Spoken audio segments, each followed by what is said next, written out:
ನಿನ್ನೆ ಸಂಜೆ ನಂತರದಲ್ಲಿ ಬೆಂಗಳೂರಿಗೆ ವರುಣ ಅಬ್ಬರಿಸಿದ್ದು ಪರಿಸ್ಥಿತಿ ಈಗಲೂ ಕೂಡ ಸುಧಾರಿಸಿಕೊಳ್ಳೋದಕ್ಕೆ ಸಾಧ್ಯ ಆಗ್ತಾ ಇಲ್ಲ ಜನರಿಗೆ. ಬೆಂಗಳೂರಿನಾದ್ಯಂತ ಅಂಥ ಪರಿಸ್ಥಿತಿ ನಿರ್ಮಾಣ ಆಗಿರೋದು. ಸಾಕಷ್ಟು ಏರಿಯಾಗಳಲ್ಲಿ ಏನೇನೆಲ್ಲ ಅವಾಂತರಗಳಾಗಿದೆ ಅನ್ನೋದರ ದೃಶ್ಯ ನ್ಯೂಸ್ ಫಸ್ಟ್ನಲ್ಲಿ ಗಮನಿಸ್ತಾ ಇದ್ದೀರಾ. ಬಹಳಷ್ಟು ತಗ್ಗು ಪ್ರದೇಶಗಳಲ್ಲಿ ಮನೆಗಳಿಗೆ ಅವಾಂತರಗಳಾಗಿದೆ. ರಸ್ತೆಗಳಲ್ಲೆಲ್ಲ ಮರ, ಲೈಟ್ ಕಂಬಗಳು ಬಿದ್ದು ಹೋಗಿದೆ. ವಾಹನ ಸಂಚಾರಕ್ಕೆ ಈಗಲೂ ಕೂಡ ಅಡಚಣೆ ಉಂಟಾಗಿದೆ. ಡೀಟೇಲ್ಸ್ ಕೊಡ್ತಾರೆ ಬಸವೇಶ್ವರ ನಗರದಿಂದ ಪ್ರಗತಿ ಲೈವ್ನಲ್ಲಿ ಜಾಯ್ನ್ ಆಗ್ತಾ ಇದ್ದಾರೆ. ಪ್ರಗತಿ, ನಿನ್ನೆ ರಾತ್ರಿ ಮಳೆಗೆ ಈಗಲೂ ಕೂಡ ಬೆಂಗಳೂರು ಯಾವ ರೀತಿ ತತ್ತರಿಸ್ತಾ ಇದೆ? ಕೆಲಸಗಳಿಗೆ ಹೋಗಬೇಕಾಗಿರೋ ಜನರು ರಸ್ತೆಯಲ್ಲಿ ಪರದಾಡ್ತಾ ಇದ್ರೆ, ಮನೆಗಳಿಗೆ ನೀರು ನುಗ್ಗಿರುವಂಥವರು ರಜಾ ಹಾಕಿ ಮನೆ ಕ್ಲೀನ್ ಮಾಡೋ ಪರಿಸ್ಥಿತಿ. ಒಟ್ಟಾರೆ ಬೆಂಗಳೂರಿನ ಚಿತ್ರಣ ಗಮನಿಸ್ತಾ ಹೋದ್ರೆ ಬಸವೇಶ್ವರ ನಗರದಲ್ಲಿ ಏನಿದೆ ಪರಿಸ್ಥಿತಿ?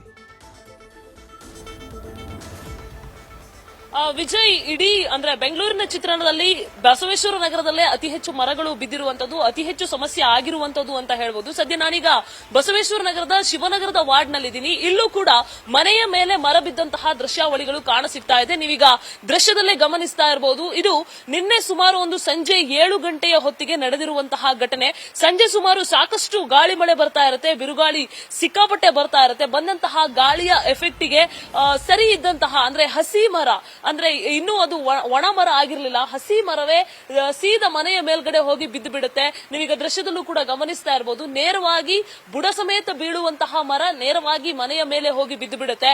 ಸುದೈವವಶಾತ್ ಮನೆಯ ಒಳಗಡೆ ಯಾರು ಕೂಡ ಇರಲಿಲ್ಲ. ಹಾಗೆ ಈ ರಸ್ತೆಯನ್ನು ನೀವು ಗಮನಿಸ್ತಾ ಇರಬಹುದು. ಸಾಮಾನ್ಯವಾಗಿ ಇಲ್ಲಿ ಸಿಕ್ಕಾಪಟ್ಟೆ ಸೈಕ್ಲಿಂಗ್ ಆಗ್ಲಿ ಅಥವಾ ಚಿಕ್ಕ ಪುಟ್ಟ ಮಕ್ಕಳ ಆಟ ಆಡೋದಾಗ್ಲಿ ಸಾಕಷ್ಟು ಸಂಖ್ಯೆಯಲ್ಲಿ ಜಾಸ್ತಿ ಇರುತ್ತೆ. ನಿನ್ನೆ ಮಳೆ ಬಂದಂತಹ ಕಾರಣ, ಮಳೆ ಇರೋದ್ರಿಂದ ಅವರ ಮನೆಯವರು ಮಕ್ಕಳನ್ನ ಮನೆ ಒಳಗಡೆ ಕರ್ಕೊಂಡು ಹೋಗಿದ್ರು. ಸೊ ಆ ಕಾರಣದಿಂದ ಇಲ್ಲಿ ಮಕ್ಕಳ ಸಂಖ್ಯೆ ಕಡಿಮೆ ಇತ್ತು, ಅಂದ್ರೆ ಮಕ್ಕಳು ಯಾರು ಇರಲಿಲ್ಲ. ಸೊ ಅದಕ್ಕೋಸ್ಕರ ಯಾವುದೇ ರೀತಿಯಾದಂತಹ ದುರ್ಘಟನೆ ಸಂಭವಿಸಿಲ್ಲ. ಸದ್ಯ ಇದನ್ನ ಕಣ್ಣಾರೆ ನೋಡಿರುವಂತಹ ಪ್ರತ್ಯಕ್ಷದರ್ಶಿ ಕೂಡ ನಮ್ಮ ಜೊತೆಗೆ ಇದ್ದಾರೆ. ಅವ್ರನ್ನ ಮಾತನಾಡಿಸ್ತಾ ಹೋಗ್ತೀನಿ. ಮೇಡಮ್, ಹೇಳಿ, ಎಷ್ಟೊತ್ತಿಗೆ ಆಯ್ತು ಮತ್ತೆ ಏನ್ ಸಮಸ್ಯೆ ಆಯ್ತು? ಅದು 7 ಗಂಟೆ ಅಷ್ಟೊತ್ತಿನಲ್ಲಿ ಅದೇ ತುಂಬಾ ಗಾಳಿ ಇತ್ತಲ್ಲ ಮೇಡಮ್, ಆವಾಗ ಮರ ತುಂಬಾ ವಾಲ್ತಾ ಇತ್ತು. ಮತ್ತೆ 7 ಗಂಟೆ 7 ಕಾಲಷ್ಟರಲ್ಲಿ ಮರ ಬಿದ್ದು ಹೋಗಿದೆ. ಅಂದ್ರೆ ಮಳೆ ಇದ್ದಿದ್ ಕಾರಣ ಮಕ್ಕಳುಗಳು ಯಾರು ಆಚೆ ಇಲ್ಲ. ಅಂದ್ರೆ ಇಲ್ಲಿ ತುಂಬಾ ಒಂದು 20 ಮಕ್ಕಳು ಇದ್ದಾರೆ, ಸಣ್ಣ ಸಣ್ಣ ಎಲ್ಲ ಏಜಿನವರು ಇರ್ತಾರೆ. ಸೈಕ್ಲಿಂಗ್ ಆಡೋದು, ಕ್ರಿಕೆಟ್, ಹೀಗೆ ತುಂಬಾ ಆಟ ಆಡ್ತಾ ಇರ್ತಾರೆ. ಅಂದ್ರೆ ಎಲ್ಲ ಒಳಗಡೆ ಇರೋದ್ರಿಂದ ಅದು ಮರ ಬಿದ್ದ ಮೇಲೆ ಅಷ್ಟೇ ಎಲ್ಲ ಜನಗಳಿಗೆ ಗೊತ್ತಾಗಿ ಏನ್ ಸೌಂಡ್ ಅನ್ನು ನೋಡ್ಬೇಕಾದ್ರೆ ಮರ ಬಿದ್ದೋಗಿದೆ. ಆ ಮರ ಬೀಳುತ್ತೆ ಅನ್ನೋ ಒಂದು ಐಡಿಯಾನೇ ಇಲ್ಲ ಯಾರಿಗೂ. ಅದು ಅದೇ ಓಡಾಡ್ಕೊಂಡು ಇದ್ದಿದ್ದೆ ತುಂಬಾ ತೊಂದರೆ ಇರ್ತದೆ. ಆಮೇಲೆ ವೆಹಿಕಲ್ಸ್ ಗಳೆಲ್ಲ ಪಾರ್ಕ್ ಮಾಡಿರ್ತಾರೆ. ಅಂದ್ರೆ ಏನೋ ಸದ್ಯಕ್ಕೆ ಏನು ಡ್ಯಾಮೇಜ್ ಆಗಿಲ್ಲ. ನಾವೇನದು ಹೇಳ್ದು ಕಂಪ್ಲೇಂಟ್ ಮಾಡಿದ್ರು ಯಾರು ಇಲ್ಲ, ರೆಸ್ಪಾನ್ಸಿಬಲ್ ಇಲ್ಲ. ಒಂದು ನಮ್ದು ಮರ ನೋಡಿ, ಅದು ಟ್ರಿಮ್ ಮಾಡಿ ಅಂತ ಹೇಳ್ತಾ ಇದ್ದೀನಿ, 6 ತಿಂಗಳಿಂದ ಹೇಳ್ತಾ ಇದ್ದೀನಿ, ಯಾರು ಬಂದೇ ಇಲ್ಲ. ಕಂಪ್ಲೇಂಟ್ ಮಾಡಿದ್ರು ಯಾರು ರೆಸ್ಪಾನ್ಸಿಬಲ್ ಇಲ್ಲ. ಅದರಿಂದ ಇದು ಮರ ಬಿದ್ದಿದೆ ಅಂದ್ರೆ ಏನ್ ಹೇಳಕ್ಕಾಗಿಲ್ಲ, ಯಾರು ಬರ್ತಾನೆ ಇಲ್ಲ. 7 ಗಂಟೆಯಿಂದ ಹೇಳ್ತಿದೀವಿ, ಅಟ್ಲೀಸ್ಟ್ ನೋಡ್ಲಿಕ್ಕೂ ಯಾರು ಬಂದಿಲ್ಲ ಏನಾಗಿದೆ. ಏನ್ ಹೇಳ್ತೀರಾ ಸರ್, ಅಧಿಕಾರಿಗಳ ನಿರ್ಲಕ್ಷ್ಯ? ಅಧಿಕಾರಿಗಳು ಬಹಳ ನಿರ್ಲಕ್ಷ್ಯ ಇದೆ. ಬರೀ ಅವರು ಇದು ಅನುದಾನ ಕೊಡೋದ್ರಲ್ಲೇ ಇದು ಕಾಲ ಕಳೀತಾ ಇದ್ದಾರೆ ಹೊರತು ಜನಗಳಿಗೆ ಏನು ಉಪಯೋಗ ಏನಾಗ್ತಾ ಇಲ್ಲ. ಹೈಯೆಸ್ಟ್ ಮರ ಬಿದ್ದಿರೋದಾಗ್ಲಿ ಅಥವಾ ವೆಹಿಕಲ್ಸ್ ಮೇಲೆ ಮರಗಳು ಬಿದ್ದಿರೋದಾಗ್ಲಿ ನಿಮ್ಮ ಏರಿಯಾದಲ್ಲೇ. ಸೊ ಬಿಬಿಎಂಪಿ ಸಿಬ್ಬಂದಿಗಳಾಗ್ಲಿ ಯಾರು ಕೂಡ ಸ್ಪಾಟ್ ಬಂದಿರುವಂತಹ ಚಿತ್ರಣ ಕಾಣಿಸ್ತಾನೆ ಇಲ್ಲ. ಯಾವ್ದು ಇಲ್ಲ, ಯಾವ್ದು ಬರ್ತಾ ಇಲ್ಲ. ಇವತ್ತು ಹೇಳಿದ್ರೆ ನಾಳೆ ನಾಡ್ದು ಬರ್ತಾ ಇದ್ದಾರೆ, ಆತರ ಬರ್ತಾ ಇದ್ದಾರೆ. ಮೇನ್ ರೋಡ್ ಮಾತ್ರ ವಿಧಾನಸೌಧ ಆ ಕಡೆ ಮಾತ್ರ ಕ್ಲೀನ್ ಆಗಿ ಮಾಡ್ಕೊಂಡು ಇರ್ತಾರೆ ಅಷ್ಟೇ. ಜನಗಳ ಬಗ್ಗೆ ಏನು ಕಾಳಜಿನೇ ಇಲ್ಲ. ಅಷ್ಟೇ ಹೇಳಕ್ಕೆ ಇನ್ನೇನು ಇಲ್ಲ. ಇದಿಷ್ಟು ಇಲ್ಲಿರುವಂತಹ ಪ್ರತ್ಯಕ್ಷದರ್ಶಿ ಹೇಳ್ತಾ ಇರುವಂತಹ ಮಾತು. ಒಂದ್ಸಲ ನಾನು ನಿಮ್ಗೆ ಆ ಮರ ಬಿದ್ದಿರುವಂತಹ ದೃಶ್ಯವನ್ನ ಕೂಡ ತೋರಿಸ್ತೀನಿ. ಬುಡ ಸಮೇತವಾಗಿ ಮರ ಕಂಪ್ಲೀಟ್ ಆಗಿ ಬಿದ್ದಿರುವಂತದ್ದು, ಅಂದ್ರೆ ಸರಿ ಇರುವಂತಹ ಮರ, ಹಸಿ ಮರ ಬುಡ ಸಮೇತವಾಗಿ ಕಂಪ್ಲೀಟ್ ಆಗಿ ನಿನ್ನೆ ಬಂದಂತಹ ಗಾಳಿ ಮಳೆಗೆ ಬಿದ್ದಿರುವಂತದ್ದು. ಇಲ್ಲಿ ಸಿಕ್ಕಾಪಟ್ಟೆ ಮಕ್ಕಳು, ನಾನು ಆಗ್ಲೇ ಹೇಳ್ದಂಗೆ, ಆಟ ಆಡ್ತಾ ಇರ್ತಾರೆ. ಇದೊಂದು ಚಿಕ್ಕ ರೋಡ್ ಆಗಿರೋದ್ರಿಂದ ಸಿಕ್ಕಾಪಟ್ಟೆ ಜನರ ಮೂವ್ಮೆಂಟ್ ಕೂಡ ಜಾಸ್ತಿ, ಓಡಾಟ ನಡೆಸುವಂತವರು ಇದ್ದಾರೆ, ವಾಕಿಂಗ್ ಮಾಡುವವರು ಇದ್ದಾರೆ. ಸಂಜೆ ಆಯ್ತು ಅಂದ್ರೆ ಜಾಸ್ತಿ ವಾಕಿಂಗ್ ಹೋಗುವಂತವರ ಸಂಖ್ಯೆ ಕೂಡ ಜಾಸ್ತಿ ಇದೆ. ಬಟ್ ಸುದೈವವಶಾತ್ ನಾನು ಆಗ್ಲೇ ಹೇಳಿದಾಗೆ ಮಳೆ ಬಂದಿದ್ರಿಂದ ಅವ್ರು ಯಾರು ಕೂಡ ರಸ್ತೆಯಲ್ಲಿ ಕಾಣಿಸ್ಕೊಂಡಿಲ್ಲ. ಹಾಗಾಗಿ ಯಾವುದೇ ರೀತಿಯಾದಂತಹ ಅಪಾಯ ಸಂಭವಿಸಿಲ್ಲ. ಆದ್ರೆ ಘಟನೆ ನಡೆದು ಇಷ್ಟು ಹೊತ್ತಾದ್ರೂ, ನಿನ್ನೆ ಸಂಜೆ 7 ಗಂಟೆಗೆ ಆಗಿರುವಂತಹ ಘಟನೆ, ಅಟ್ಲೀಸ್ಟ್ ಸೌಜನ್ಯಕ್ಕಾದ್ರೂ ಒಬ್ಬ ಸಿಬ್ಬಂದಿ ಆದ್ರೂ ಸ್ಥಳಕ್ಕೆ ಬಂದು ಪರಿಶೀಲನೆ ಮಾಡುವಂತಹ ಕೆಲಸ ಮಾಡಬೇಕಾಗಿತ್ತು. ಏನ್ ಅಪಾಯ ಸಂಭವಿಸಿಲ್ಲ, ಓಕೆ, ಬಟ್ ಮನೆ ಮೇಲೆ ಬಿದ್ದಿರೋದ್ರಿಂದ ಏನಾಗಿದೆ ಅಂತ ನೋಡುವಂತಹ ಒಂದು ಕರ್ಟಸಿ ಆದ್ರೂ ಇಟ್ಕೊಳ್ಬೇಕಾಗಿತ್ತು. ಬಟ್ ಇಲ್ಲಿ ಡ್ಯೂಟಿನೂ ಕರೆಕ್ಟ್ ಆಗಿ ಮಾಡ್ತಾ ಇಲ್ಲ, ತಮ್ಮ ರೆಸ್ಪಾನ್ಸಿಬಿಲಿಟಿಯನ್ನು ಕರೆಕ್ಟ್ ಆಗಿ ಇಲ್ಲಿ ಅಧಿಕಾರಿಗಳು ಮಾಡದೇ ಇರುವಂತದ್ದು ಕ್ಲಿಯರ್ ಕ್ಲಿಯರ್ ಆಗಿ ಕಾಣಿಸ್ತಾ ಇರುವಂತದ್ದು. ಇದೇ ಬಸವೇಶ್ವರ ನಗರದಲ್ಲಿ ಏರಿಯಾದಲ್ಲಿ ಒಂದೊಂದು ಮರ ಬಿದ್ದಿದೆ. ಪಕ್ಕದ ಏನೋ ಅಡ್ಡ ರಸ್ತೆ ಇರ್ತಾವಲ್ಲ, ಆ ರಸ್ತೆಗಳಲ್ಲಿ ಹೋದ್ರೆಲ್ಲ ಮರಗಳು ಸಿಗ್ತಾ ಇವೆ. ಅಂದ್ರೆ ಎಲ್ಲಾ ರಸ್ತೆಗಳು ಕೂಡ ಆಲ್ಮೋಸ್ಟ್ ಬ್ಲಾಕ್ ಆಗಿವೆ. ಬಸವೇಶ್ವರ ನಗರಕ್ಕೆ ಎಂಟ್ರಿ ಕೊಡಬೇಕು ಅಂದ್ರೆ ಮಂಜುನಾಥ ನಗರದಿಂದ ಹೋಗೋಣ ಅಂತ ಹೇಳಿದ್ರೆ ಆ ರಸ್ತೆ ಬ್ಲಾಕ್ ಆಗಿದೆ. ಈ ಕಡೆ ಮೈನ್ ಸಿಗ್ನಲ್ ಹೋಗೋಣ ಅಂತ ಹೇಳಿದ್ರೆ ಆ ರಸ್ತೆ ಬ್ಲಾಕ್ ಆಗಿದೆ. ಎಲ್ಲಾ ಕಡೆಗಳಲ್ಲೂ ಕೂಡ ಇಲ್ಲಿ ಮರಗಳು ಬಿದ್ದು ಸಿಕ್ಕಾಪಟ್ಟೆ ಜನ ಪರದಾಟವನ್ನ ಅನುಭವಿಸುವಂತಹ ದೃಶ್ಯಾವಳಿಗಳು ಕಾಣ ಸಿಗ್ತಾ ಇರುವಂತದ್ದು.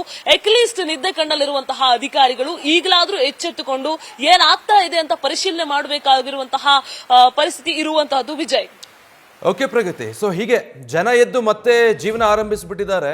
ಆದರೆ ಅಧಿಕಾರಿಗಳ ಗಮನಕ್ಕೆ ಮಾತ್ರ ಇನ್ನೂ ಇದು ಯಾವುದೂ ಬಂದಿಲ್ವೇನೋ ಅನ್ನೋ ಹಾಗೆ ಒಂದೇ ಒಂದು ಕಡೆ ಸ್ಥಳಕ್ಕೆ ಬಂದಿರೋ ಉದಾಹರಣೆ ಕಾಣ ಸಿಗ್ತಾ ಇಲ್ಲ. ಈಗ ಜಕ್ಕೂರಿನ ಸಮೀಪದಿಂದ ರಘುಪಾಲ್ ಲೈವ್ನಲ್ಲಿ ಜಾಯ್ನ್ ಆಗ್ತಾ ಇದ್ದಾರೆ. ರಘುಪಾಲ್, ಜಕ್ಕೂರಿನಲ್ಲಿ ಏನೇನೆಲ್ಲ ಆಗಿದೆ ಮಳೆ ಅವಾಂತರಕ್ಕೆ? ವಿಜಯ್, ನಿನ್ನೆ ಸುರಿದಂತಹ ಭಾರಿ ಮಳೆಗೆ ಜಕ್ಕೂರು ಸುತ್ತಮುತ್ತಲೂ ಕೂಡ ಎಲ್ಲೆಲ್ಲಿ ತಗ್ಗು ಪ್ರದೇಶಗಳಿದೆ ಅಲ್ಲೆಲ್ಲವೂ ಕೂಡ ನೀರು ನಿಂತಿತ್ತು. ಆದ್ರೆ ಇಲ್ಲಿ ಪ್ರಮುಖವಾಗಿ ಒಂದು ರಸ್ತೆ ಸಂಪರ್ಕ ಕಲ್ಪಿಸುವಂತಹ ರೈಲ್ವೆ ಅಂಡರ್ ಪಾಸ್ ಇದೆ. ಜಕ್ಕೂರಿನಿಂದ ಯಲಹಂಕ ಜೊತೆಗೆ ಸಂಪಿಗೆಹಳ್ಳಿ ಸೇರಿದಂತೆ ಬೇರೆ ಬೇರೆ ಕಾಲೇಜುಗಳಿಗೆ ಶಾಲೆಗಳಿಗೆ ಸಂಪರ್ಕ ಕಲ್ಪಿಸುವಂತಹ ಪ್ರಮುಖ ಅಂಡರ್ ಪಾಸ್ ಇದು. ಕಳೆದ 2 ದಿನಗಳಿಂದಲೂ ಕೂಡ ಇಲ್ಲಿ ಅಂಡರ್ ಪಾಸ್ ಜಲಾವೃತ ಆಗಿರುವಂತದ್ದು. ಯಾವುದೇ ಒಬ್ಬ ಅಧಿಕಾರಿ ಸಿಬ್ಬಂದಿ ಆಗಲಿ ಸ್ಥಳಕ್ಕೆ ಭೇಟಿ ಕೊಟ್ಟು ಇದನ್ನ ನೀರನ್ನ ಹೊರ ಹಾಕುವಂತಹ ಸೂಕ್ತ ಕ್ರಮವನ್ನ ತೆಗೆದುಕೊಳ್ಳಕ್ಕೆ ಮುಂದಾಗಿಲ್ಲ. ಇಲ್ಲಿ ಸ್ಥಳೀಯ ನಿವಾಸಿಗಳು ಕೂಡ ಆಕ್ರೋಶವನ್ನು ವ್ಯಕ್ತಪಡಿಸ್ತಾ ಇದ್ದಾರೆ. ಯಾಕಂದ್ರೆ ಈ ಒಂದು ಅಂಡರ್ ಪಾಸ್ ಏನಿದೆ, ಈ ಅಂಡರ್ ಪಾಸ್ ಮುಖಾಂತರ ಪ್ರತಿನಿತ್ಯ ಶಾಲಾ ಕಾಲೇಜುಗಳ ವಿದ್ಯಾರ್ಥಿಗಳು ಸಂಚಾರ ಮಾಡ್ತಾರೆ. ಜೊತೆಗೆ ಇಲ್ಲಿನ ನಿವಾಸಿಗಳು ತಮ್ಮ ಬೇರೆ ಬೇರೆ ಏರಿಯಾಗಳಿಗೆ ಹೋಗ್ಬೇಕಾದ್ರೆ ವಾಹನಗಳ ಮುಖಾಂತರ ಈ ಅಂಡರ್ ಪಾಸ್ ಮುಖಾಂತರ ಹೋಗ್ತಾರೆ. ಆದ್ರೆ ಕಳೆದ 2 ದಿನಗಳಿಂದ, ಅದರಲ್ಲೂ ಕೂಡ ನಿನ್ನೆ ಸುರಿದಂತಹ ಭಾರಿ ಮಳೆಗೆ ಇಡೀ ಅಂಡರ್ ಪಾಸ್ ಜಲಾವೃತ ಆಗಿರುವಂತದ್ದನ್ನ ನಾವು ಇಲ್ಲಿ ಗಮನಿಸ್ತಿರುವಂತದ್ದು. ಯಾಕಂದ್ರೆ ಸ್ಥಳೀಯ ನಿವಾಸಿಗಳು ಕೂಡ ಬಿಬಿಎಂಪಿ ಅಧಿಕಾರಿಗಳ ವಿರುದ್ಧ ಹಿಡಿ ಶಾಪವನ್ನ ಹಾಕ್ತಿದ್ದಾರೆ, ಆಕ್ರೋಶವನ್ನ ಹೊರ ಹಾಕ್ತಿರುವಂತದ್ದು. ಯಾಕಂದ್ರೆ ಯಾವ ಸಿಬ್ಬಂದಿ ಕೂಡ ಈ ನೀರನ್ನ ತೆರವುಗೊಳಿಸೋದಕ್ಕೆ ಇಲ್ಲಿಗೆ ಸ್ಥಳಕ್ಕೆ ಬಂದಿಲ್ಲ, ಭೇಟಿ ಕೊಟ್ಟಿಲ್ಲ ಅಂತ ಹೇಳಿ. ಯಾಕಂದ್ರೆ ಈ ರೈಲ್ವೆ ಅಂಡರ್ ಬ್ರಿಡ್ಜ್ ಏನಿದೆ ಇದು, ಈ ಅಂಡರ್ ಪಾಸ್ ಮುಖಾಂತರವಾಗಿ ಜನ ಸಂಚಾರ ಮಾಡೋದಕ್ಕೆ ಮಾತ್ರ ಪರ್ಯಾಯ ಮಾರ್ಗ ಯಾವುದು ಕೂಡ ಇಲ್ಲಿಲ್ಲ ಸ್ಥಳದಲ್ಲಿ. ಯಾಕಂದ್ರೆ ಈ ಅಂಡರ್ ಪಾಸ್ ಅನ್ನ ಹೊರತುಪಡಿಸಿದ್ರೆ ಸುಮಾರು 2 ಕಿಲೋಮೀಟರ್ ಸುತ್ತುವರೆದು ಬಳಸಿ ಬರುವಂತ ಪರಿಸ್ಥಿತಿ ನಿರ್ಮಾಣ ಆಗಿರುವಂತದ್ದು. ಒಂದು ವೇಳೆ ಏನಾದ್ರೂ ರೈಲ್ವೆ ಗೇಟ್ ಹಾಕಿದಂತಹ ಸಂದರ್ಭದಲ್ಲಿ 1 ಗಂಟೆಯಿಂದ 1.5 ಗಂಟೆಗಳ ಕಾಲ ನಾವು ಕಾಯಬೇಕಾಗುತ್ತೆ. ಈ ಒಂದು ಮಾರ್ಗದ ಮುಖಾಂತರವಾಗಿ ನಾವು ಬೇರೆ ಏರಿಯಾಗಳಿಗೆ ಸಂಪರ್ಕವನ್ನ ಕಲ್ಪಿಸಬಹುದಾಗಿತ್ತು ಅನ್ನೋ ಒಂದು ಮಾತುಗಳನ್ನು ಕೂಡ ಸ್ಥಳೀಯರು ಹೇಳ್ತಿರುವಂತದ್ದು. ಜೊತೆಗೆ ನಾವು ಇದರ ಮೇಲ್ಗಡೆ ನೋಡ್ತೀವಿ, ರೈಲ್ವೆ ಮೇಲ್ಸೇತುವೆ ನಿರ್ಮಾಣ ಕಾರ್ಯ ಕೂಡ ಸುಮಾರು 14ರಿಂದ 15 ವರ್ಷಗಳಿಂದ ಕಾಮಗಾರಿ ನಡೀತಾ ಇತ್ತು.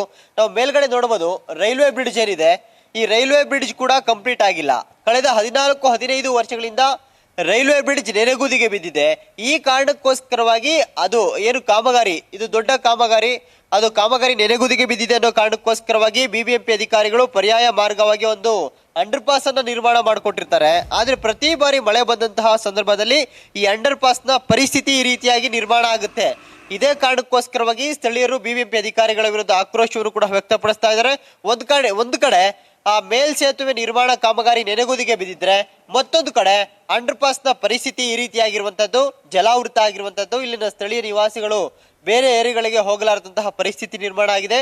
ಒಂದು ವೇಳೆ ಈ ಅಂಡರ್ ಪಾಸ್ ನ ಸುತ್ತುವರಿದು ಬೇರೆ ಪರ್ಯಾಯ ಮಾರ್ಗಗಳ ಮುಖಾಂತರ ಹೋಗಬೇಕಾದ್ರೆ ಒಂದು ಸಮಯ ವ್ಯರ್ಥ, ಜೊತೆಗೆ ಸಾಕಷ್ಟು ಕಿಲೋಮೀಟರ್ಗಳನ್ನ ಬಳಸಿ ಸುತ್ತುವರಿದು ಹೋಗುವಂತ ಪರಿಸ್ಥಿತಿ ನಿರ್ಮಾಣ ಆಗುತ್ತೆ. ಶಾಲಾ ಕಾಲೇಜುಗಳು ವಿದ್ಯಾರ್ಥಿಗಳು ಆನ್ ಟೈಮ್ಗೆ ಕಾಲೇಜುಗಳಿಗೆ ಹೋಗೋದಕ್ಕೆ ಸಾಧ್ಯ ಆಗ್ತಾ ಇಲ್ಲ, ಶಾಲೆಗಳಿಗೆ ಹೋಗೋದಕ್ಕೆ ಸಾಧ್ಯ ಆಗ್ತಿಲ್ಲ ಅನ್ನೋ ಒಂದು ಆಕ್ರೋಶವನ್ನ ಕೂಡ ಇಲ್ಲಿನ ಸ್ಥಳೀಯ ನಿವಾಸಿಗಳು ಹೊರಹಾಕ್ತಿರುವಂತದ್ದು.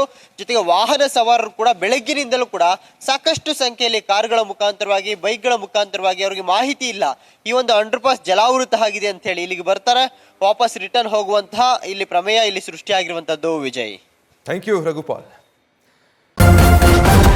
ನ್ಯೂಸ್ ಫಸ್ಟ್, ನಿರ್ಭೀತಿಯಿಂದ ನಿಮ್ಮ ಪರವಾಗಿ.